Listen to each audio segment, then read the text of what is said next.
सतगुरु धन श्री गुरु ग्रंथ साहिब पातशाह जी की पावन हसूरी जुड़ बैठे समूह गुरमुख प्यारे सत्संगी जनों, अमृत के दाते सरबंस दानी धन गुरु गोबिंद सिंह साहिब पातशाह जी की बख्शिश की हुई गुरफतेह एक बारी फिर सांझी करिए जी। वाहिगुरु जी का खालसा वाहिगुरु जी की फतेह।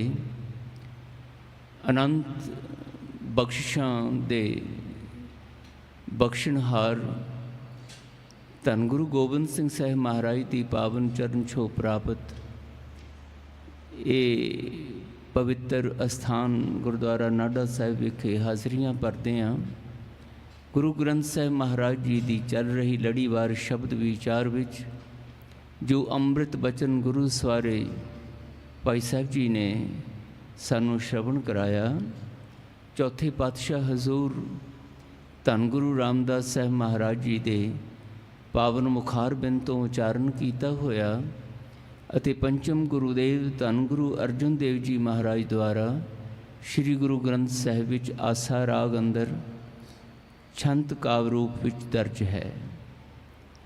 6 बंदां दे इस अमृत बचन दे पहले 2 बंदां दा विचार गुरु दी बख्शिश नाल कल विचारण का यतन किया सी।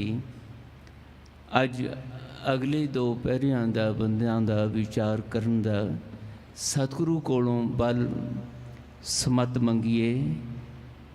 दातार पातशाह सानू दस रहे सी कि इस संसार दे विच ये जो शरीर रूपी पांडा मिलिया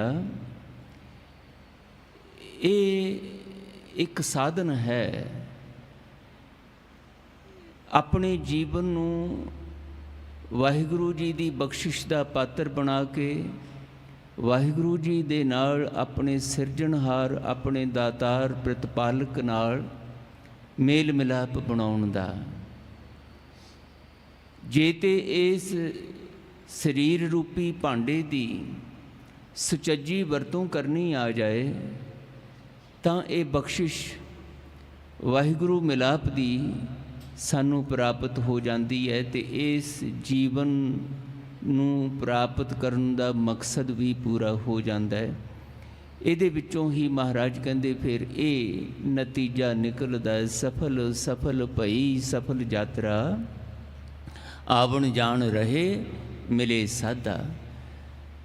मिल गए मिलाप हो गया जीवन मकसद पूरा हो गया तो यात्रा सफल हो गई। सफल होने तो भाव हुण बारंबार आवा गाउण दे विच आउण दी लोड़ नहीं। आवा गाउण उदों ही है जदों मकसद नहीं पूरा होया। कबीर जी कहंदे मेरे जीवन का मकसद पूरा हो गया क्योंकि मैनू वाहिगुरु जी नाल लिवलीनता प्राप्त हो गई। अब तो जाए चढ़े सिंहासन मिले हैं सारंग पानी राम कबीरा एक भये हैं कोई ना सकै पछानी। ते जदों हुण मैं वाहिगुरु जी नाल लिवलीन हो गया तां हुण मैनू बार बार इत्थे संसार विच आउण दी लोड़ नहीं है।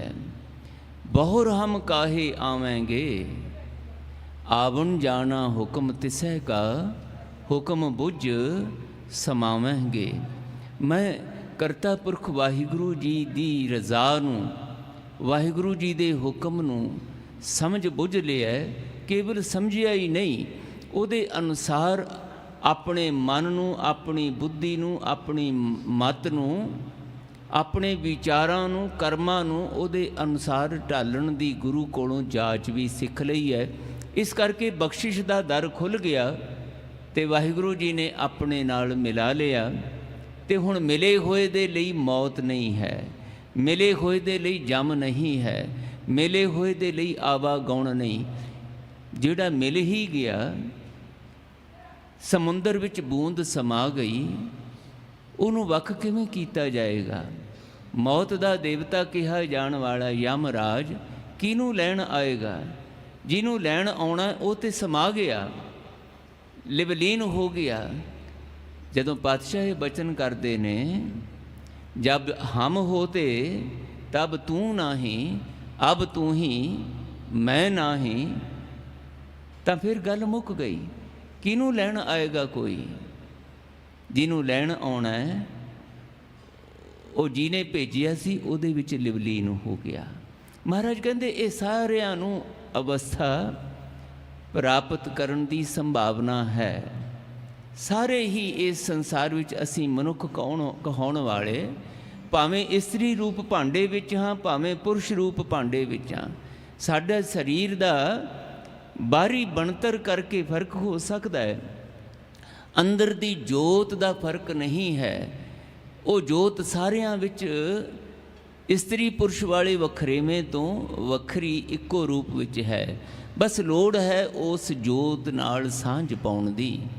ਅਤੇ ਉਸ ਜੋਤ ਨਾਲ ਸਾਂਝ ਪਾਉਣ ਦਾ ਤਰੀਕਾ ਇਹ ਹੈ ਕਿ ਜਿਹੜੀ ਮਨ ਰੂਪੀ ਸ਼ਕਤੀ ਮਿਲੀ ਹੈ, ਇਸ ਮਨ ਨੂੰ ਸੰਜਮ ਵਿੱਚ ਲਿਆਉਣ ਦੀ, ਇਸ ਮਨ ਨਾਲ ਬੈਠ ਕੇ ਗੱਲਾਂ ਕਰਨ ਦੀ। ਕੱਲ੍ਹ ਮੈਂ ਬੇਨਤੀ ਕੀਤੀ ਸੀ, ਦਾਤਾਰ ਪਾਤਸ਼ਾਹ ਕਹਿੰਦੇ ਜੇ ਜੀਵਨ ਦੇ ਵਿੱਚ ਉਸ ਵਾਹਿਗੁਰੂ ਦੇ ਦਰ ਘਰ ਤੋਂ ਲੰਘ ਰਹੇ ਸਮੇਂ ਨੂੰ ਆਨੰਦਮਈ ਬਣਾਉਣਾ ਹੈ, ਰਹਿਮਤ ਭਰਿਆ, ਬਰਕਤਾਂ ਭਰਿਆ ਬਣਾਉਣਾ ਹੈ, ਜੀਵਨ ਵਿੱਚੋਂ ਦੁੱਖ ਕਲੇਸ਼ ਚਿੰਤਾਵਾਂ ਡਰ ਸਹਿਮ ਮੁਕਾਉਣੇ ਨੇ, ਤਾਂ ਤਰੀਕਾ ਇੱਕੋ ਹੀ ਹੈ।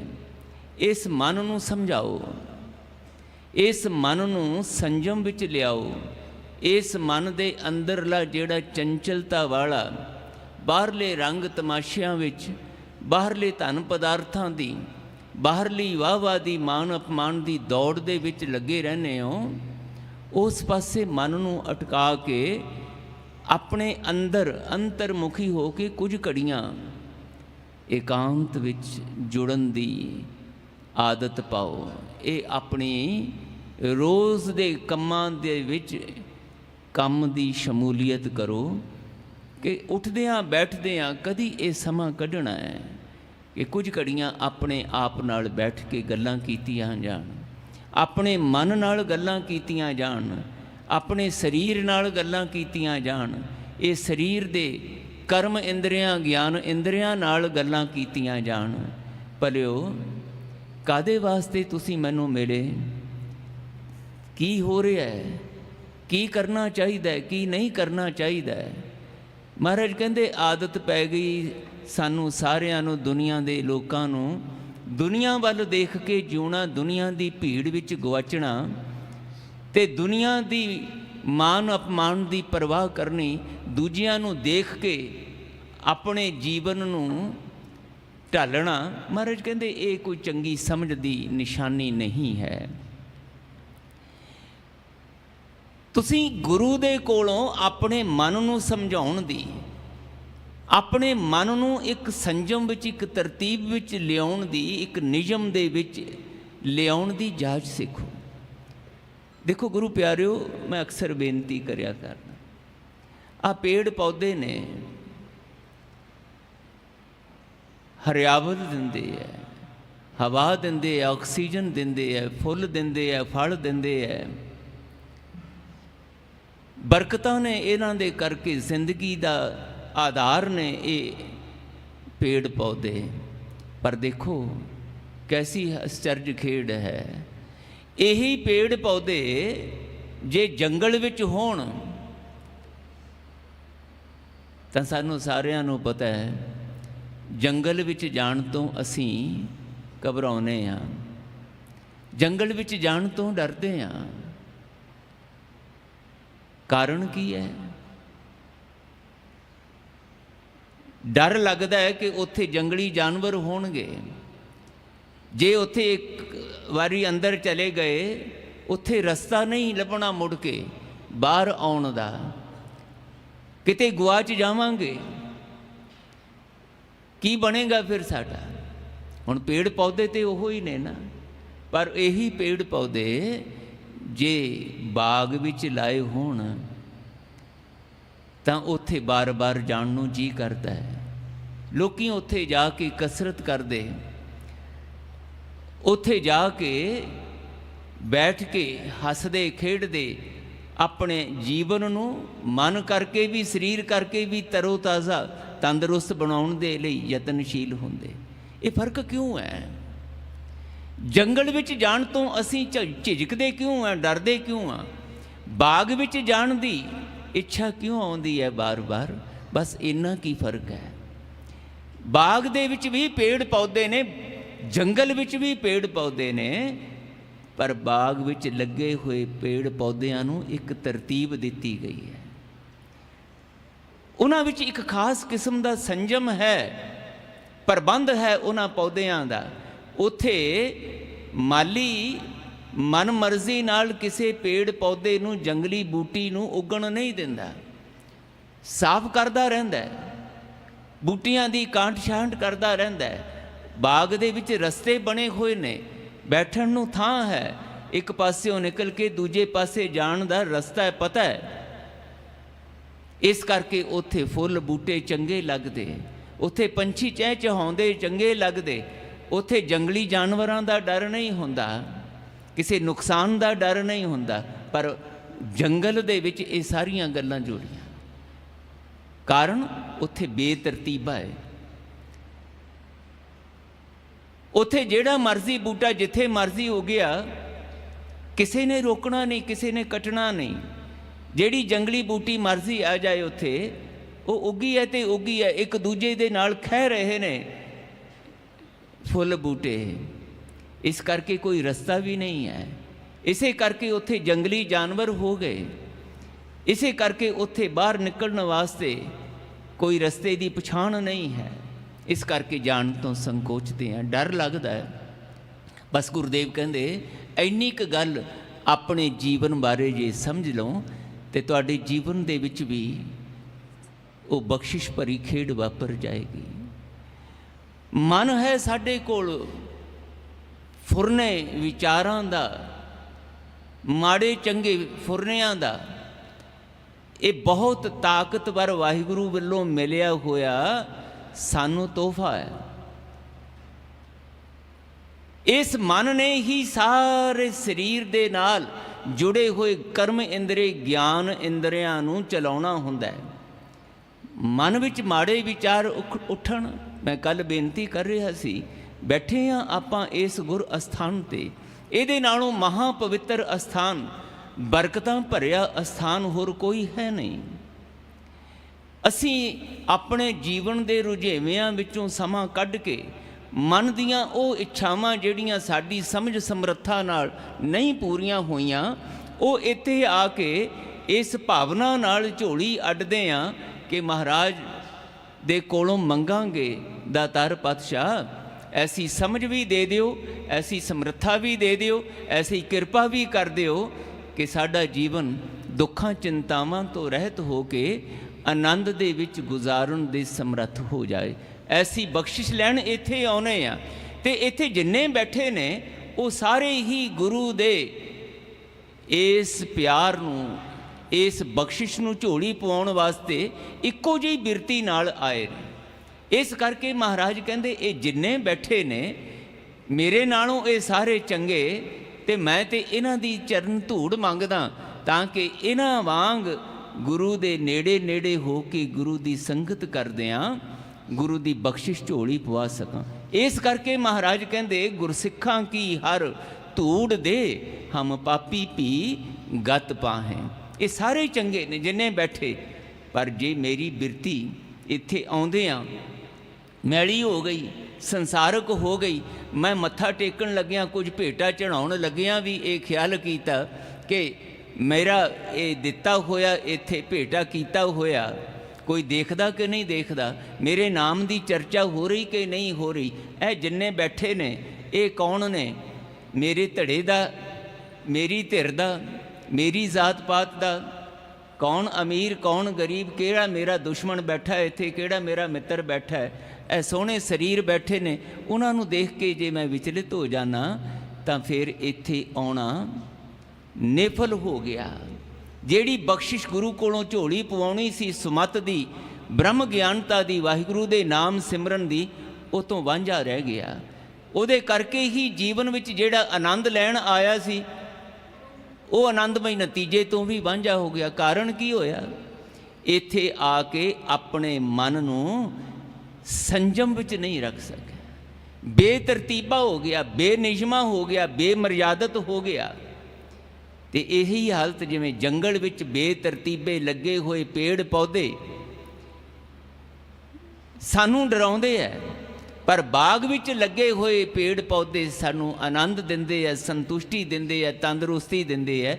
ਇੱਦਾਂ ਹੀ ਇੱਥੇ ਆ ਕੇ ਵੀ ਜੇ ਮਨ ਨੂੰ ਸਾਧਣਾ ਨਹੀਂ ਸਿੱਖਿਆ, ਮਨ ਨੂੰ ਸਮਝਾਉਣਾ ਨਹੀਂ ਸਿੱਖਿਆ, ਮਨ ਨੂੰ ਬਾਹਰਮੁਖੀ ਰੰਗ ਤਮਾਸ਼ਿਆਂ ਦੀ ਚੰਚਲਤਾ ਵੱਲੋਂ ਹਟਾ ਕੇ ਗੁਰੂ ਦੇ ਸ਼ਬਦ ਰਾਹੀਂ ਜੀਵਨ ਦੇ ਸਿਰਜਣਹਾਰ ਨਾਲ ਲਿਵਲੀਨ ਕਰਨਾ ਨਹੀਂ ਸਿੱਖਿਆ, ਮਨ ਦੇ ਵਿੱਚ ਦੁਨਿਆਵੀ ਭੁੱਖਾਂ ਹੀ ਰਹਿ ਗਈਆਂ, ਦੁਨਿਆਵੀ ਮੰਗਾਂ ਇੱਛਾਵਾਂ ਹੀ ਰਹਿ ਗਈਆਂ, ਤੇ ਮਹਾਰਾਜ ਕਹਿੰਦੇ ਉਹ ਤੇ ਨਹੀਂ ਕਦੀ ਮੁੱਕਦੀਆਂ ਹੁੰਦੀਆਂ।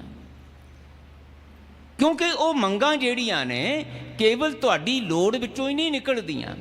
ਉਹ ਮੰਗਾਂ ਇੱਛਾਵਾਂ ਜਦੋਂ ਦੂਜਿਆਂ ਵੱਲ ਦੇਖਦੇ ਆ ਨਾ, ਉਸ ਵੇਲੇ ਉਹ ਬੇਤਰਤੀਬੀਆਂ ਹੋ ਜਾਂਦੀਆਂ ਨੇ, ਬੇਸੰਜਮੀਆਂ ਹੋ ਜਾਂਦੀਆਂ ਨੇ। ਉਹ ਭੁੱਖ ਨਹੀਂ ਰਹਿੰਦੀ, ਤ੍ਰਿਸ਼ਨਾ ਬਣ ਜਾਂਦੀ ਹੈ। ਦੂਜੇ ਕੋਲ ਇੰਨਾ ਹੈ, ਮੇਰੇ ਕੋਲ ਕਿਉਂ ਨਹੀਂ? ਦੂਜੇ ਕੋਲ ਇਹ ਪਦਵੀਆਂ ਨੇ, ਮੇਰੇ ਕੋਲ ਕਿਉਂ ਨਹੀਂ? ਬਸ ਮਹਾਰਾਜ ਕਹਿੰਦੇ ਫਿਰ ਕਦੀ ਇੱਛਾਵਾਂ ਦਾ ਅੰਤ ਨਹੀਂ ਆਉਂਦਾ, ਫਿਰ ਤੁਹਾਡੀ ਪਿਆਸ ਨਹੀਂ ਬੁਝਦੀ, ਖੁਦਿਆ ਨਹੀਂ ਬੁਝਦੀ, ਅੰਦਰ ਦੀ ਭਟਕਣਾ ਬੇਚੈਨੀ ਨਹੀਂ ਮੁੱਕਦੀ।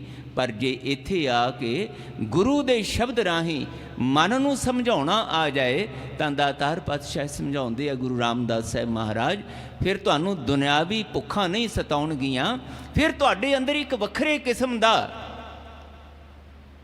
ਵਿਛੋੜੇ ਦਾ ਵੈਰਾਗ ਪੈਦਾ ਹੋਏਗਾ।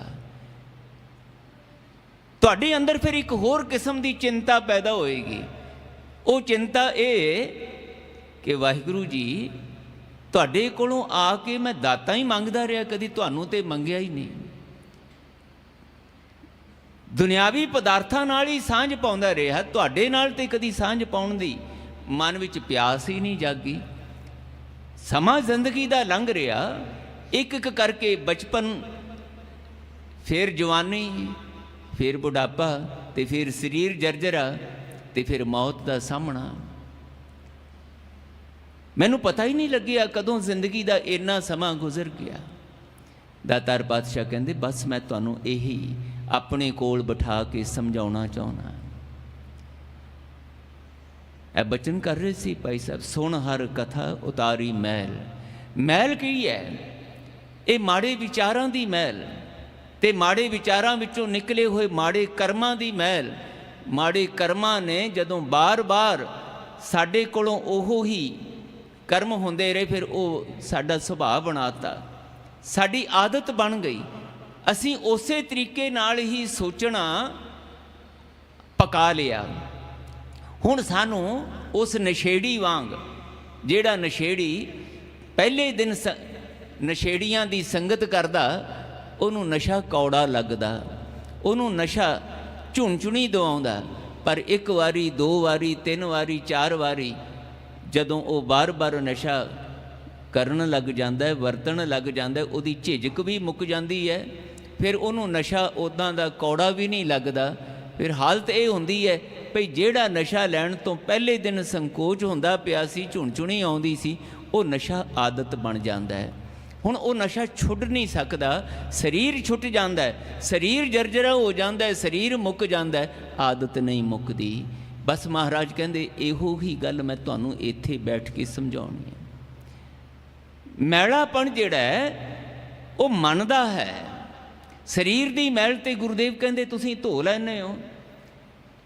ਰਾਤ ਨੂੰ ਸੁੱਤੇ ਉੱਠਦਿਆਂ ਜੋ ਸਵੇਰੇ ਲੱਗੀ ਹੋਈ ਤਨ ਦੀ ਮੈਲ, ਪਸੀਨਾ ਇਤਿਆਦ, ਦੁਰਗੰਧ, ਸਾਬਣ ਨਾਲ, ਪਾਣੀ ਨਾਲ ਧੋ ਕੇ ਤਰੋ ਤਾਜ਼ਾ ਹੋ ਜਾਂਦੇ ਹੋ। ਮੈਲੇ ਕੱਪੜੇ ਉਤਾਰ ਕੇ ਤਾਜ਼ੇ ਸਾਫ ਸੁਥਰੇ ਕੱਪੜੇ ਪਾ ਲੈਂਦੇ ਹੋ ਤੇ ਤਰੋ ਤਾਜ਼ਗੀ ਮਹਿਸੂਸ ਕਰਦੇ ਹੋ।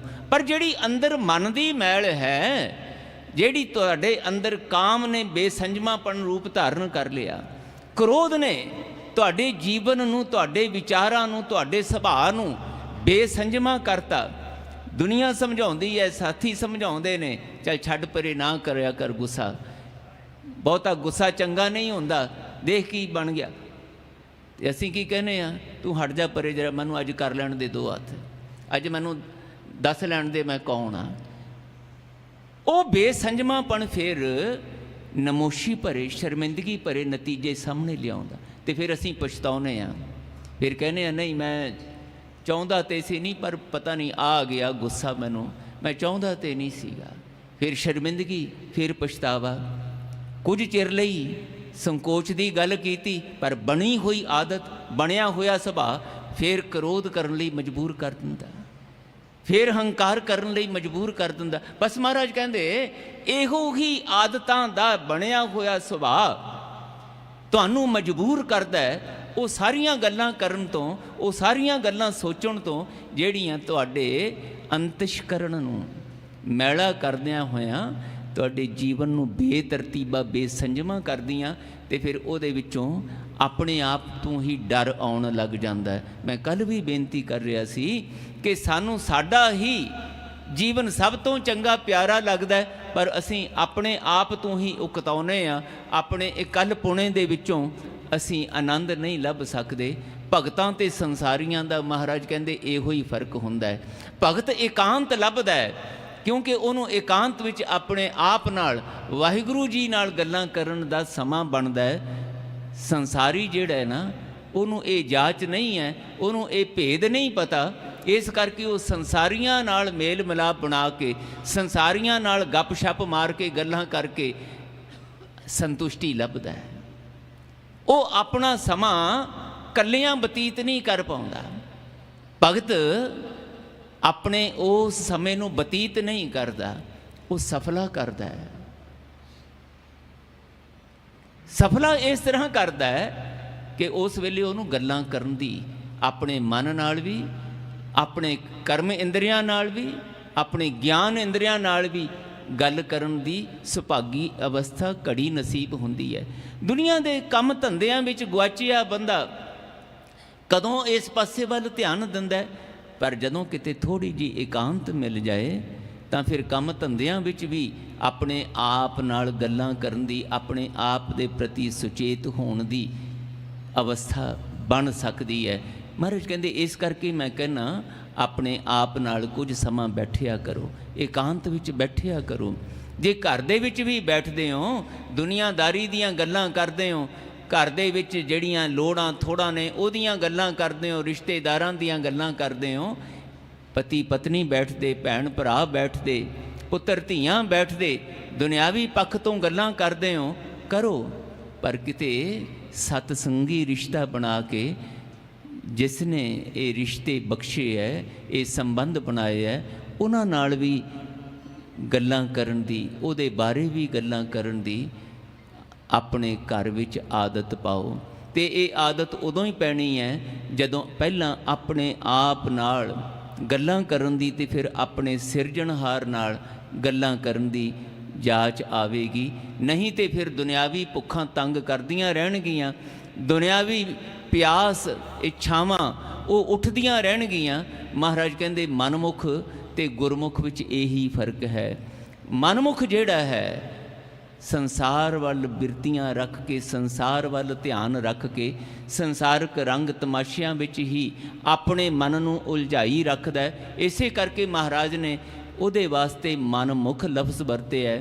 ते जिहड़ा इत्थे आके मन नूं गुरु दी मत नाल जोड़ के, अपनी मत नूं गुरु दी मत सामने समर्पित करके गुरु दी मत ग्रहण करन दी अपने अंदर इच्छा जगाउंदा है।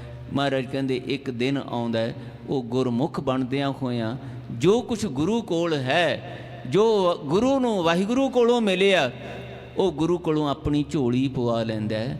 इहो ही महाराज कहंदे फिर गुरमुख ते मनमुख दे जीवन दे नतीजियां विच फर्क है। रस्ते दो ही ने गुरुदेव कहंदे इस संसार विच जीउण दे। एक है बाहरमुखी रंग तमाशियां दे विच दुनिया दे धन पदार्थ मान पदवियां दी प्राप्ति दी दौड़ भज विच समां गुजार लो, जां फिर अपने अंदर जोत रूप वाहिगुरू नाल सांझ पा के गुरु दे शब्द राहीं उस दी प्राप्ति दी भुख जगा के उधर तुर पाओ। महाराज ने बाणी विच इस गल दा जिक्र कीता है, लिव धात दोए राह है, हुक्मी कार कमा है। एक लिव दा रस्ता वाहिगुरू जी नाल गुर शब्द राहीं ध्यान जोड़न दा रस्ता, एक संसारक धन पदार्थां रंग तमाशियां दे नाल ध्यान जोड़न दा रस्ता। ਦੋਨੋਂ ਤਰੀਕੇ ਨੇ, ਜਿਹੜੇ ਵੀ ਮਰਜ਼ੀ ਤਰੀਕੇ ਨਾਲ ਜੀਵਨ ਜੀਓ ਲੋ, ਨਤੀਜੇ ਇਹਦੇ ਵਿੱਚੋਂ ਨਿਕਲਣੇ ਨੇ। ਪਾਤਸ਼ਾਹ ਬਚਨ ਕਰਦੇ ਹੈ, ਮਨਮੁਖ ਜਿਹੜਾ ਬੰਦਾ ਹੈ ਉਹ ਗੁਰਸ਼ਬਦ ਨਾਲ ਨਾ ਜੁੜਨ ਕਰਕੇ ਸੰਸਾਰ ਨਾਲ ਜੁੜਦਾ ਹੈ। ਉਹਨੂੰ ਜਿੰਨਾ ਮਰਜ਼ੀ ਤੁਸੀਂ ਸਮਝਾ ਲਓ, ਜੇ ਨਸ਼ਿਆਂ ਵਾਲੇ ਪਾਸੇ ਪੈ ਗਿਆ ਤਾਂ ਸਮਝਾ ਲਓ, ਡਾਕਟਰ ਸਮਝਾ ਲਏ, ਭਾਵੇਂ ਰਿਸ਼ਤੇਦਾਰ ਸਮਝਾ ਲੈਣ, ਸਰੀਰ ਮਰ ਰਿਹਾ, ਜਰਜਰਾ ਹੋ ਰਿਹਾ ਹੈ, ਪਰ ਮਨ ਨੂੰ ਆਪਣੇ ਆਪ ਨੂੰ ਸੰਜਮ ਵਿੱਚ ਲਿਆਉਣ ਦੀ ਜਾਚ ਨਹੀਂ ਆਉਂਦੀ। ਸਰੀਰ ਖਤਮ ਹੋ ਜਾਂਦਾ ਹੈ, ਮਨ ਦੀ ਉਹ ਆਦਤ ਖਤਮ ਨਹੀਂ ਹੁੰਦੀ। ਮਹਾਰਾਜ ਕਹਿੰਦੇ ਮਨਮੁਖ ਲੋਕ ਸਮਝਾਈਐ, ਕਦੋਂ ਸਮਝਾਇਆ ਜਾਏ? ਮਨਮੁਖ ਨੂੰ ਜਿੰਨਾ ਮਰਜ਼ੀ ਤੁਸੀਂ ਸਮਝਾ ਲਓ, ਜਿਹੜਾ ਮਨ ਦੀ ਮਰਜ਼ੀ ਪਿੱਛੇ ਚੱਲਣ ਦੀ ਆਦਤ ਆਦੀ ਹੋ ਗਿਆ ਨਾ, ਜਿਹੜਾ ਜਿਹਨੂੰ ਆਦਤ ਪੈ ਗਈ, ਉਹ ਨਹੀਂ ਸਮਝਦਾ। ਫਿਰ ਜ਼ਿੰਦਗੀ ਖਤਮ ਕਰ ਲੈਂਦਾ ਹੈ ਆਪਣੀ, ਪਰ ਆਦਤਾਂ ਨਹੀਂ ਖਤਮ ਕਰ ਪਾਉਂਦਾ। ਮਨ ਦੇ ਉਹ ਮਾੜੇ ਵਿਚਾਰ ਫੁਰਨੇ ਨਹੀਂ ਖਤਮ ਕਰ ਪਾਉਂਦਾ। ਮਨਮੁਖ ਰਲਾਇਆ ਨਾ ਰਲੈ, ਪਏ ਆਏ ਕਿਰਤ ਫੁਰਾ। ਇੱਥੇ ਵੀ ਆ ਜਾਏ ਨਾ, ਇੱਥੇ ਆ ਕੇ ਵੀ ਮਹਾਰਾਜ ਕਹਿੰਦੇ ਆਪਣੀਆਂ ਮਨਮੁਖੀ ਬਿਰਤੀਆਂ ਕਰਕੇ ਸਤ ਸੰਗਤ ਵਿੱਚ ਗੁਰਬਾਣੀ ਦਾ ਲਾਹਾ ਨਹੀਂ ਲੈ ਸਕਦਾ। ਇੱਥੇ ਆ ਕੇ ਵੀ ਹੋਰ ਹੀ ਤਰ੍ਹਾਂ ਦੀਆਂ, ਮੈਂ ਕੱਲ੍ਹ ਵੀ ਜ਼ਿਕਰ ਕੀਤਾ ਸੀ, ਇੱਥੇ ਪਦਵੀਆਂ ਮਿਲ ਜਾਣ, ਮੈਨੂੰ ਪ੍ਰਧਾਨਗੀ ਸਕੱਤਰੀ ਮਿਲ ਜਾਏ, ਮੈਨੂੰ ਇੱਥੇ ਮੈਨੂੰ ਦੁਨੀਆ ਵਾਹ ਵਾਹ ਕਰੇ, ਮੈਨੂੰ ਦਾਨੀ ਆਖੇ, ਇਹ ਫੁਰਨੇ ਫਿਰ ਦੁਨਿਆਵੀ ਜਿਹੜੇ ਨੇ ਚੱਲਦੇ ਰਹਿੰਦੇ ਆ ਅੰਦਰ, ਸਤਸੰਗ ਵਿੱਚੋਂ ਲਾਹਾ ਨਹੀਂ ਲੈ ਸਕਦੇ। ਇਸ ਕਰਕੇ ਮਹਾਰਾਜ ਕਹਿੰਦੇ ਗੁਰਮੁਖ ਲਾਹਾ ਲੈ ਗਏ, ਮਨਮੁਖ ਚੱਲੇ ਮੂਲ ਗਵਾਏ ਜੀਓ, ਸਵਾਸ ਗਵਾ ਕੇ ਵਿਅਰਥ। ਇੱਥੋਂ ਚੰਗੀ ਜਗ੍ਹਾ ਤੋਂ ਆ ਕੇ ਵੀ ਉਹ ਕੁਝ ਪ੍ਰਾਪਤ ਨਹੀਂ ਕਰ ਪਾਉਂਦੇ, ਅੰਦਰ ਦੁਬਦਾ ਬੇਚੈਨੀ ਅਸ਼ਾਂਤੀ ਬਣੀ ਰਹਿੰਦੀ। ਮਹਾਰਾਜ ਕਹਿੰਦੇ ਜਿਹੜਾ ਗੁਰਮੁਖ ਹੈ ਉਹ ਕੀ ਕਰਦਾ ਹੈ? ਗੁਰਮੁਖ ਆਪਣਾ ਮਨ ਮਾਰਿਆ, ਸ਼ਬਦ ਕਸਵੱਟੀ ਲਾਏ, ਮਨ ਹੀ ਨਾਲ ਝਗੜਾ, ਮਨ ਹੀ ਨਾਲ ਸੱਥ, ਮਨ ਹੀ ਮੰਝ ਸਮਾਏ। ਗੁਰਮੁਖ ਕੀ ਕਰਦਾ ਹੈ? ਜਿਹੜਾ ਇੱਥੇ ਆ ਕੇ ਮੁੱਖ ਗੁਰੂ ਵੱਲ ਰੱਖ ਕੇ ਗੁਰੂ ਦੇ ਸਾਹਮਣੇ ਬੇਨਤੀ ਕਰਦਾ ਹੈ, ਪਾਤਸ਼ਾਹ ਮੇਰੇ ਵੱਸ ਵਿੱਚ ਨਹੀਂ ਹੈ ਆਪਣੇ ਮਨ ਨੂੰ ਸਮਝਾਉਣਾ, ਮੇਰੇ ਕੋਲ ਉਨੀ ਸਮਝ ਨਹੀਂ ਹੈ ਕਿ ਮੈਂ ਆਪਣੇ ਮਨ ਨੂੰ ਤੁਹਾਡੀ ਮੱਤ ਵਾਲੇ ਪਾਸੇ ਲਾ ਸਕਾਂ, ਇਹਨੂੰ ਇੱਕ ਤਰਤੀਬ ਦੇ ਸਕਾਂ, ਇੱਕ ਸੰਜਮ ਵਿੱਚ ਲਿਆ ਸਕਾਂ। ਪਾਤਸ਼ਾਹ ਮੈਂ ਤੁਹਾਡੇ ਅੱਗੇ ਝੋਲੀ ਅੱਡਦਾ, ਮੇਰੇ 'ਤੇ ਕਿਰਪਾ ਕਰ ਦਿਓ। ਆਪਣੇ ਸ਼ਬਦ ਦੇ ਬਲ ਨਾਲ, ਆਪਣੇ ਸ਼ਬਦ ਦੀ ਤਾਕਤ ਨਾਲ ਮੇਰੇ ਮਨ ਦੀਆਂ ਇਹ ਕਮਜ਼ੋਰੀਆਂ ਜਿਹੜੀਆਂ ਨੇ ਇਹ ਖਤਮ ਕਰ ਦਿਓ। ਮਹਾਰਾਜ ਕਹਿੰਦੇ ਗੁਰਮੁਖ ਫਿਰ ਇਹ ਕਰਦਾ ਹੈ, ਗੁਰਮੁਖ ਆਪਣਾ ਮਨ ਮਾਰਿਆ, ਸ਼ਬਦ ਕਸਵੱਟੀ ਲਾਏ।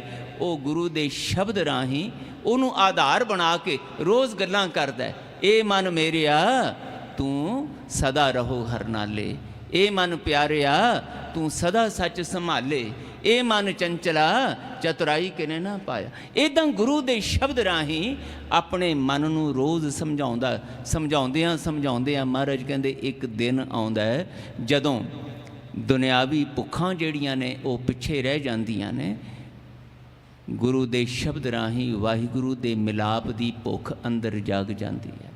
ਮੈਂ ਇਸ ਕਰਕੇ ਬੇਨਤੀ ਕਰਦਾ ਹਾਂ, ਆਪਣੇ ਆਪ ਨੂੰ ਵਿੱਚ ਸ਼ਾਮਲ ਕਰਕੇ, ਭਲਿਓ ਸੁਭਾਗ ਮਿਲਿਆ ਗੁਰੂ ਕੋਲ ਆਉਣ ਦਾ। ਅਜੇ ਸਾਡੀਆਂ ਬਿਰਤੀਆਂ ਦੁਨਿਆਵੀ ਨੇ, ਇਸ ਕਰਕੇ ਅਸੀਂ ਦੁਨਿਆਵੀ ਮੰਗਾਂ ਇੱਥੇ ਲੈ ਕੇ ਆਉਨੇ ਆ। ਮੁਬਾਰਕ ਹੈ, ਇੱਦਾਂ ਹੀ ਆ ਜਾਓ, ਦੁਨਿਆਵੀ ਮੰਗਾਂ ਲੈ ਕੇ ਹੀ ਆ ਜਾਓ। ਮਹਾਰਾਜ ਨੇ ਸਾਨੂੰ ਰੋਕਿਆ ਨਹੀਂ ਹੈ ਕਿ ਆ ਕੇ ਤੁਸੀਂ ਮੇਰੇ ਕੋਲੋਂ ਦੁਨਿਆਵੀ ਮੰਗਾਂ ਨਾ ਮੰਗੋ, ਧੀਆਂ ਪੁੱਤਰ ਨਾ ਮੰਗੋ, ਧਨ ਦੌਲਤ ਮਾਣ ਤਾਣ ਨਾ ਮੰਗੋ, ਤੰਦਰੁਸਤੀਆਂ ਨਾ ਮੰਗੋ, ਇਹ ਨਹੀਂ ਆਖਿਆ ਸਾਨੂੰ। ਬਸ ਇਹ ਸਮਝਾਇਆ ਹੈ ਕਿ ਮੇਰੇ ਕੋਲ ਆਉਂਦਿਆਂ ਆਪਣੇ ਮਨ ਦੀ, ਆਪਣੀ ਮਤ ਦੀ ਘਾੜਤ ਗੁਰੂ ਸ਼ਬਦ ਰਾਹੀਂ ਇਸ ਤਰ੍ਹਾਂ ਘੜਨੀ ਸਿੱਖ ਲਓ ਕਿ ਇਹ ਦੁਨਿਆਵੀ ਮੰਗਾਂ ਮੰਗਦਿਆਂ ਇੱਕ ਦਿਨ ਇਹ ਮੰਗਣਾ ਆ ਜਾਏ, ਵਿਣ ਤੁਧ ਹੋਰ ਜੇ ਮੰਗਣਾ, ਸਿਰ ਦੁੱਖਾਂ ਕੈ ਦੁੱਖ ਦੇਹ ਨਾਮ, ਸੰਤੋਖੀਆ ਉਤਰੈ ਮਨ ਕੀ ਭੁੱਖ। ਇਹ ਮੰਗਣਾ ਆ ਜਾਏ, ਬਸ ਮਹਾਰਾਜ ਕਹਿੰਦੇ ਫਿਰ ਗੁਰੂ ਦਰ 'ਤੇ ਆਉਣਾ ਸਫਲਾ। ਅੱਜ ਉਸ ਮੰਗ ਦਾ ਧੰਨ ਗੁਰੂ ਰਾਮਦਾਸ ਸਾਹਿਬ ਜ਼ਿਕਰ ਕਰ ਰਹੇ ਨੇ ਕਿ ਮੈਨੂੰ ਗੁਰੂ ਕੋਲ ਆਉਂਦਿਆਂ ਮੈਂ ਭਾਵੇਂ ਘੁੰਗਣੀਆਂ ਵੇਚਣ ਵਾਲਾ, ਦੁਨੀਆ ਦੀਆਂ ਨਿਗਾਹਾਂ ਵਿੱਚ ਯਤੀਮ ਸੀ, पर गुरु अमरदास साहब की संगत ने, गुरु प्यारियां दी, गुरमुखां दी संगत ने मैनू इस योग बना दिता कि अपना मन विच ना आ जाए, गुरु अगे मन समर्पित करके बेनतियां करनियां आ जाण, महाराज मेरे मन नू अपने शब्द दी पान चढ़ा दिओ, अपने शब्द की संगत विच इहनूं संजम विच रहना सिखा दिओ। महाराज कहंदे हुण मेरे अंदर प्यास जाग गई, हुण दुनियावी भुखां मुक गईयां। धन गुरु रामदास साहब महाराज का एक बचन है बाणी दे विच, कहंदे हुण मेरी अवस्था की है, हर नाम हमारा भोजन 36 प्रकार, जित खादा हमको तृप्त पई। हर नाम हमारा भोजन, हुण इहदा मतलब ये नहीं है कि गुरु साहब ने रोटी पानी खानी छड्डती सी, भोजन छकना छड्डता सी, नहीं।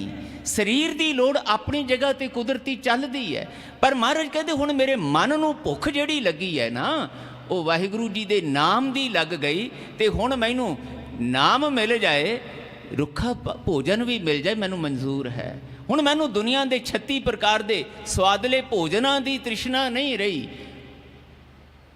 वाहिगुरू जी का शुक्र करदियां करदियां रूखो भोजन भूम सैन सखी, प्रिय संग सूख बिहात, ये अवस्था बन गई है। भूमि ते भी सौना पवे, मखमली सेजा ना भी होण मेरे कोल, तां भी मैं शुक्र करना सिख रहा। हर नाम हमारा भोजन 36 प्रकार, मेरे वास्ते नाम ही वाहिगुरू जी का जिहड़ा है, वो वाहिगुरू दी प्यार याद ही 36 प्रकार का स्वादला भोजन है, जित खादा हमको तृप्त पई। हर नाम हमारा पहनन, जित पैदा फिर नंगे ना होवें, होर पहनन की हमारी शर्त गई। कपड़े पाई चाहिए है शरीर नूं, परदे कजने ने, पर ये परदे कजन वास्ते कपड़ियां दी दूजियां वाल देख देख के वो जड़ी तृष्णा है, उहदे कोल इन्ने सोहणे डिज़ाइन वाले इन्ने कीमती कपड़े मेरे कोल ते है ही नहीं। बस महाराज कहंदे ए जिहड़ा बाहर मुखी सुभाव बनिया ना मन का, ये बदल गया। हुण मेरे वास्ते ते वाहिगुरू जी का नाम ही जिहड़ा है ना, वो तन का कपड़ा बन गया।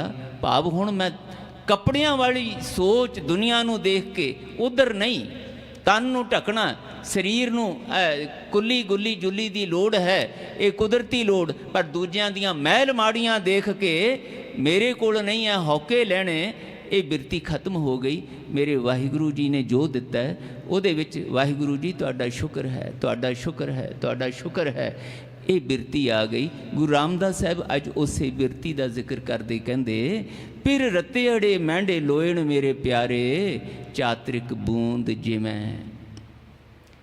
मेरियां अखां ਜਿਹੜੀਆਂ दुनिया के रंग तमाशियां विच रुचित रहिंदियां सी, खचित रहिंदियां सी, गुरु दरबार विच भी आके मैनू बैठिया होया नू सतसंगी रूप दे विच, गुरु दे प्यारे दे रूप विच देखण दी जाच नहीं सी आ रही। हुण मेरियां अखां दा ओ पुराना बेसंजमा सुभाव बदल गया।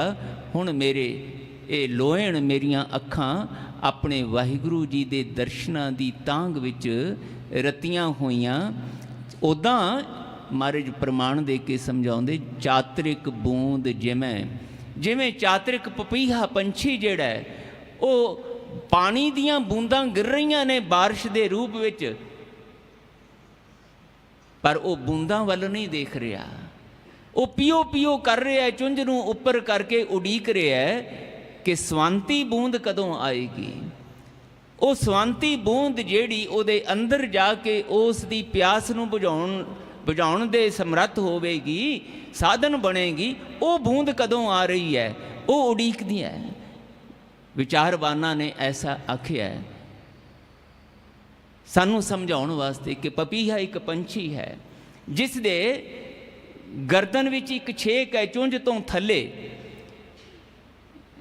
गुरु जाने ये की है, पर सानू समझाउण वास्ते विचारवान दसदे ने कि उस पपीहा पंछी दी चुंझ दे थले एक छेक है, जिन्नियां उपरों पानी दियां बूंदां बारिश दियां आउंदियां ने, ਚੁੰਝ ਵਿੱਚ ਉਹ ਉੱਪਰ ਮੂੰਹ ਖੋਲ ਕੇ ਚੁੰਝ ਦੇ ਵਿੱਚੋਂ ਪੀਓ ਪੀਓ ਪੀਓ ਪੀਓ ਬੋਲੀ ਜਾਂਦਾ ਹੈ। ਚੁੰਝ ਖੁੱਲੀ ਹੈ, ਪਾਣੀ ਦੀਆਂ ਬੂੰਦਾਂ ਡਿੱਗਦੀਆਂ, ਪਰ ਜਿਹੜੀਆਂ ਆਮ ਸਧਾਰਨ ਬੂੰਦਾਂ ਨੇ ਉਹ ਉਸ ਸੁਰਾਖ ਰਾਹੀਂ ਥੱਲੇ ਡਿੱਗ ਜਾਂਦੀਆਂ ਨੇ, ਸਰੀਰ ਦੇ ਅੰਦਰ ਨਹੀਂ ਜਾਂਦੀਆਂ।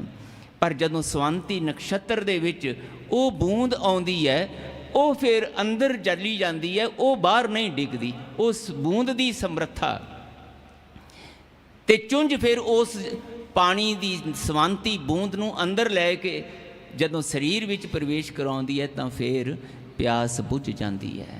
ਮਹਾਰਾਜ ਕਹਿੰਦੇ ਇੱਦਾਂ ਹੀ ਮੇਰੇ ਨੈਣ, ਮੇਰੀਆਂ ਅੱਖਾਂ ਵਾਹਿਗੁਰੂ ਜੀ ਦੇ ਦਰਸ਼ਨਾਂ ਦੇ ਲਈ ਗੁਰੂ ਦੇ ਸਨਮੁਖ ਬੇਨਤੀਆਂ ਕਰ ਰਹੀਆਂ ਨੇ, ਤਰਲੇ ਰਹਿ ਰਹੀਆਂ ਨੇ। ਪਿਰ ਰੱਤੇ ਅੜੇ ਮਹਿੰਡੇ ਲੋਇਣ ਮੇਰੇ ਪਿਆਰੇ, ਚਾਤਰਿਕ ਬੂੰਦ ਜਿਵੇਂ। ਪਾਤਸ਼ਾਹ ਕਹਿੰਦੇ ਸਮਝਾਉਣਾ ਤੇ ਸਿੱਖੋ ਨਾ, ਆਪਣੀਆਂ ਅੱਖਾਂ ਨਾਲ ਕਦੀ ਗੱਲਾਂ ਕਰਨੀਆਂ ਤੇ ਸਿੱਖੋ। ਮੇਰੀਓ ਅੱਖੋ, ਮੇਰੇ ਨੇਤਰੋ, ਕਾਹਦੇ ਵਾਸਤੇ ਤੁਸੀਂ ਮੈਨੂੰ ਮਿਲੇ? ਇਹ ਦੇਖਣ ਸ਼ਕਤੀ ਮੈਨੂੰ ਮਿਲੀ ਕਾਹਦੇ ਵਾਸਤੇ ਮਿਲੀ? ਮਹਾਰਾਜ ਕਹਿੰਦੇ ਕਦੀ ਬੈਠ ਕੇ ਇਹਨਾਂ ਨਾਲ ਗੱਲਾਂ ਕਰਨੀਆਂ ਸਿੱਖੋ। ਇਹ ਨੇਤਰੋ ਮੇਰਿਓ, ਹਰ ਤੁਮ ਮੈਂ ਜੋਤ ਤਰੀ, ਹਰ ਬਿਨ ਅਵਰ ਨਾ ਦੇਖੋ ਕੋਈ, ਹਰ ਬਿਨ ਅਵਰ ਨਾ ਦੇਖੋ ਕੋਈ, ਨਦਰੀ ਹਰ ਨੇ ਹਾਲਿਆ। ਇਹ ਵਿਸ ਸੰਸਾਰ ਤੁਮ ਦੇਖਦੇ, ਇਹ ਹਰ ਕਾ ਰੂਪ ਹੈ, ਹਰ ਰੂਪ ਨਦਰੀ ਆਇਆ। ਕਦੀ ਇੱਦਾਂ ਵੀ ਦੇਖਣਾ ਸਿੱਖ ਲਓ। ਮਹਾਰਾਜ ਕਹਿੰਦੇ ਜਿਹਨੂੰ ਇੱਦਾਂ ਦੇਖਣਾ ਆ ਜਾਏ ਨਾ, ਉਹਨੂੰ ਫਿਰ ਵਾਹਿਗੁਰੂ ਜੀ ਨੂੰ ਦੇਖਣ ਦੀ ਭੁੱਖ ਜਾਗਦੀ ਹੈ। ਫਿਰ ਜਦੋਂ ਮਿਲ ਜਾਵੇ ਮਿਲਾਪ ਦਾ ਸੁਭਾਗ, ਫਿਰ ਨਤੀਜਾ ਕੀ ਨਿਕਲਦਾ? ਮਨ ਸੀਤਲ ਹੋਆ ਮੇਰੇ ਪਿਆਰੇ, ਹਰ ਬੂੰਦ ਪੀਵੈ। ਵਾਹਿਗੁਰੂ ਜੀ ਦੇ ਨਾਮ ਸਿਮਰਨ ਦੀ ਗੁਰ ਸ਼ਬਦ ਰਾਹੀਂ ਜਦੋਂ ਉਹ ਸਵੰਤੀ ਬੂੰਦ ਮਿਲ ਜਾਏ ਤੇ ਪਪੀਹੇ ਵਾਂਗ ਗੁਰੂਦੇਵ ਕਹਿੰਦੇ ਤੁਹਾਡੀ ਤ੍ਰਿਸ਼ਨਾ ਮੁੱਕ ਜਾਏਗੀ, ਤੁਹਾਡੇ ਅੰਦਰ ਟਿਕਾਓ ਆਨੰਦ ਸਹਿਜ ਅਡੋਲਤਾ ਬਣ ਜਾਏਗੀ। ਦੁਨੀਆ ਦੀ ਵੱਡੀ ਤੋਂ ਵੱਡੀ ਅਣਸੁਖਾਵੀਂ ਘਟਨਾ ਵੀ ਤੁਹਾਡੇ ਆਨੰਦ ਨੂੰ ਖਤਮ ਨਹੀਂ ਕਰ ਸਕੇਗੀ। ਤੁਹਾਡੇ ਅੰਦਰ ਟਿਕਾਓ ਸਹਿਜ ਗੁਆਚੇਗਾ ਨਹੀਂ। ਬਸ ਇਹੀ ਰਮਜ਼ ਹੈ। ਮਹਾਰਾਜ ਕਹਿੰਦੇ ਕੁਝ ਵੀ ਨਹੀਂ ਬਦਲਦਾ ਹੁੰਦਾ, ਨਾ ਸਰੀਰ ਬਦਲਦਾ ਨਾ ਇਹ ਬਾਹਰ ਸਰੀਰ ਦੇ ਨਾਲ ਜੁੜੇ ਹੋਏ ਧਨ ਪਦਾਰਥ ਰੰਗ ਤਮਾਸ਼ੇ ਸਰੀਰਾਂ ਦੇ ਰਿਸ਼ਤੇ, ਕੁਛ ਨਹੀਂ ਬਦਲਦਾ। ਬਦਲਦੀ ਹੈ ਤੇ ਤੁਹਾਡੀ ਬਿਰਤੀ ਬਦਲਦੀ ਹੈ, ਤੁਹਾਡਾ ਸੋਚਣ ਢੰਗ ਬਦਲਦਾ ਹੈ, ਤੁਹਾਡਾ ਵਿਚਾਰਨ ਢੰਗ ਬਦਲਦਾ ਹੈ ਤੇ ਵਿਚਾਰਾਂ ਦੇ ਕਰਕੇ ਤੁਹਾਡਾ ਕਰਮ ਕਰਨ ਦਾ ਢੰਗ, ਤੁਹਾਡਾ ਵਰਤੋਂ ਵਿਹਾਰ ਬਦਲਦਾ ਹੈ। ਬਸ ਉਹਦੇ ਵਿੱਚੋਂ ਨਤੀਜੇ ਬਦਲਦੇ ਨੇ। ਅੱਖਾਂ ਉਹੀ ਰਹਿੰਦੀਆਂ ਨੇ, ਕੰਨ ਉਹੀ ਰਹਿੰਦੇ ਹੈ, ਜੀਭ ਉਹੀ ਰਹਿੰਦੀ ਹੈ। ਜਿਹੜੀ ਪਹਿਲਾਂ ਨਿੰਦਿਆ ਕਰਦੀ ਸੀ ਹੁਣ ਉਸਤਤ ਕਰਨ ਲੱਗ ਗਈ। ਜਿਹੜੀ ਪਹਿਲਾਂ ਹੰਕਾਰ ਦੇ ਰੁੱਖੇ ਬੋਲ ਬੋਲਦੀ ਸੀ ਉਹ ਹੁਣ ਨਿਮਰਤਾ ਦੇ ਮਿੱਠੇ ਬੋਲ ਬੋਲਣ ਲੱਗ ਗਈ। ਗੁਰੂ ਨੇ ਸਮਝਾਇਆ ਸੀ ਮਿੱਠਤ ਨੀਵੀਂ ਨਾਨਕਾ, ਗੁਣ ਚੰਗਿਆਈਆਂ ਤਤ, ਪਰ ਮੈਂ ਆਪਣੀ ਰਸਨਾ ਨੂੰ ਕਦੀ ਇਹ ਸਮਝਾ ਨਹੀਂ ਸਕਿਆ। ਪਰ ਜਦੋਂ ਗੁਰੂ ਨੇ ਮੈਨੂੰ ਆਖਿਆ ਕਰ, ਆਪਣੀ ਜੀਭ ਨਾਲ ਗੱਲਾਂ ਕਰਨੀਆਂ ਸਿੱਖ, ਇਹ ਰਸਨਾ ਤੂੰ ਅਨ ਰਸ ਰਾਜ ਰਹੀ, ਤੇਰੀ ਪਿਆਸ ਨਾ ਜਾਏ, ਪਿਆਸ ਨਾ ਜਾਏ ਹੋਰਤ ਕਿਤੇ, ਜਿਚਰ ਹਰ ਰਸ ਪੱਲੇ ਨਾ ਪਾਏ, ਹਰ ਰਸ ਪਾਏ ਪੱਲੇ, ਪੀਏ ਹਰ ਰਸ ਬੌੜ ਨਾ ਤ੍ਰਿਸ਼ਨਾ ਲੱਗ ਗਿਆ।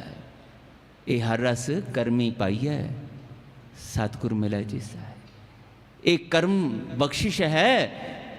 ਜੇ ਤੈਨੂੰ ਨਾਮ ਦੇ ਰਸ ਵਿੱਚੋਂ ਸਵਾਦ ਆਉਣ ਲੱਗ ਜਾਏ, ਨਿੰਦਿਆ ਵਿੱਚੋਂ ਰਸ ਆਉਣਾ ਬੰਦ ਹੋ ਜਾਏ, ਦੁਨੀਆ ਦੇ ਬੋਲ ਕਬੂਲਾਂ ਦੇ ਵਿੱਚ ਰੁੱਖੇਪਣ ਦੇ ਵਿੱਚ ਪਕਾ ਲਿਆ ਸੁਭਾਅ, ਨਿੰਦਿਆ ਵਿੱਚੋਂ ਰਸ ਲੈਣਾ ਸ਼ੁਰੂ ਕੀਤਾ, ਦੁਨੀਆ ਦੇ ਅਜਾਈ ਸਮਾਂ ਗਵਾਉਣ ਵਾਲੇ ਬੋਲ ਕਬੂਲਾਂ ਵੱਲ ਸੁਭਾਅ ਬਣਾਇਆ, ਉਧਰ ਧਿਆਨ। ਪਰ ਜਦੋਂ ਗੁਰੂ ਕੋਲ ਆ ਕੇ ਗੁਰੂ ਦੇ ਸ਼ਬਦ ਰਾਹੀਂ ਰਸਨਾ ਜਪਤੀ ਤੂੰ ਹੀ ਵਾਲੇ ਪਾਸੇ ਲਾ ਲਿਆ, ਫਿਰ ਮਹਾਰਾਜ ਕਹਿੰਦੇ ਮਨ ਸੀਤਲ ਹੋ ਜਾਂਦਾ ਹੈ। ਮੇਰੇ ਪਿਆਰੇ ਹਰ ਬੂੰਦ ਪੀਵੈ।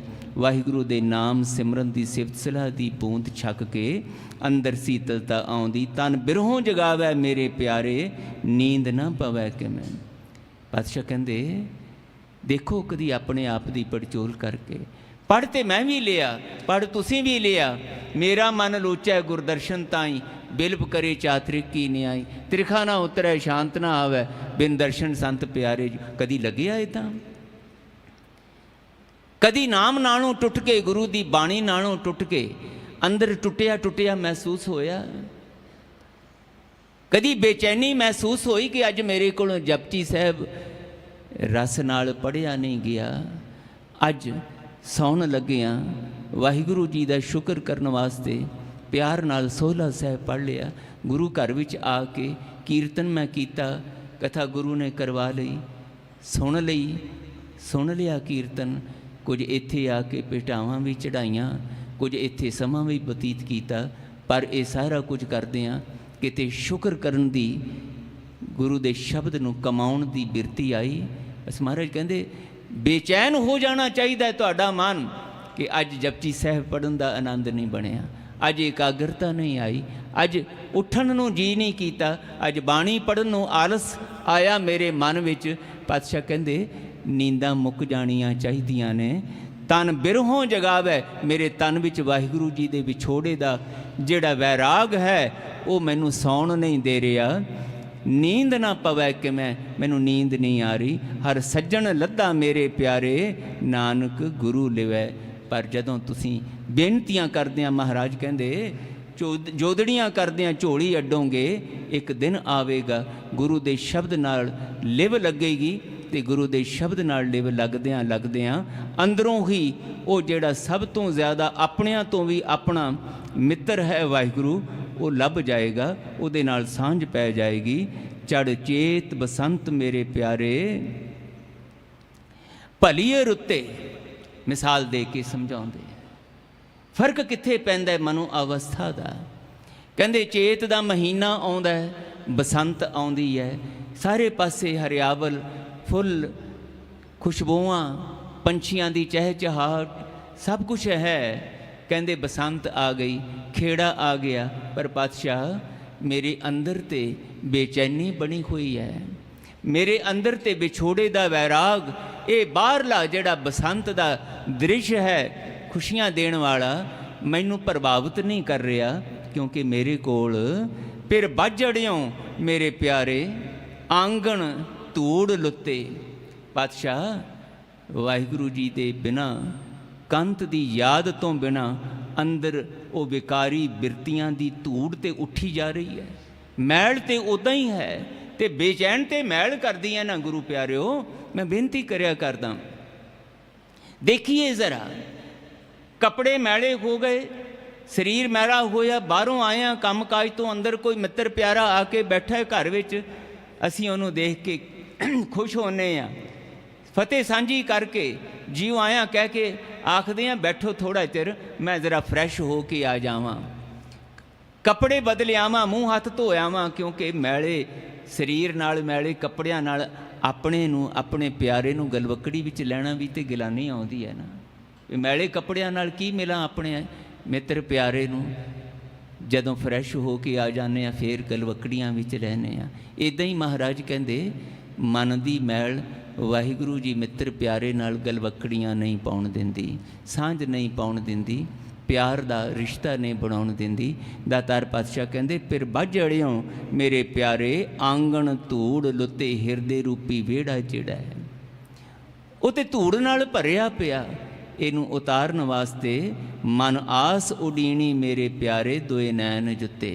बस बेनतियां करदियां करदियां एक दिन आ जाए, उडीनी, उडीनी भाव उदासी, उपरामता, वैराग, इत्थे आके कदी ये वैराग पैदा हो जाए। पातशाह कितना समा हो गया तुहाडे कोल आउंदिआं, क्यों नहीं शब्द दा प्यार जागदा, क्यों नहीं शब्द चंगा लगदा तुहाडा, क्यों गुरबाणी दा रस मैनू आनंद क्यों नहीं आउंदा।